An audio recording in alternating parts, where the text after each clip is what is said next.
Preheat muna tayo ng toothpick bago po natin yung sasara. Arrange the molder in the steamer. Bago natin po ilalagay yung banana cake mixture.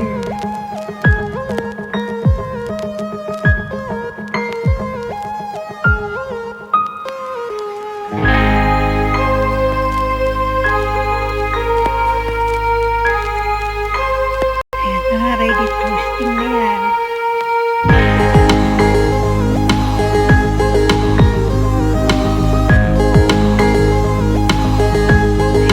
Ready toasting na yan. Ready to steam. Ayan. Magbibilang pa po tayo ng 15 to 20 minutes before we check that if it's already cooked. Yeah.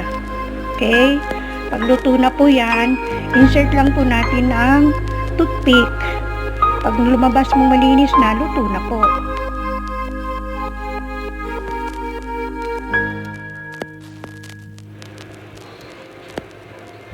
Ayan.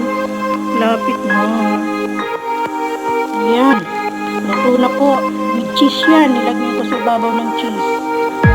Sarap yan. Pwedeng pang-negosyo po ito.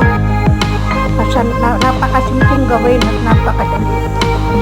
Steam mo lang kahit wala kayong oven.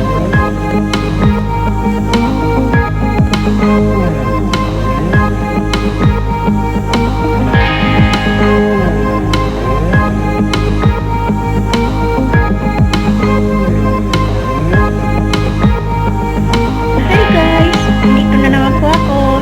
Ito na po ang aking finished product ng banana cake no bake. Ito pa inilagay ko sa photo molder para ating in-steam. Ayan, napakasarap po niyan. Tikman nyo. Natikman ko na po yan. Kaya huwag kayong manghinayang na lutuin po ito. I-try nyo rin po sa mga tahanan nyo. Ayan po, napakasarap.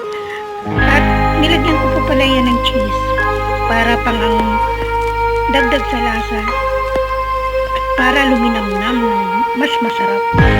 Try nyo na, now na. Ang ginagawa nyo, gawin nyo na. Maraming salamat po.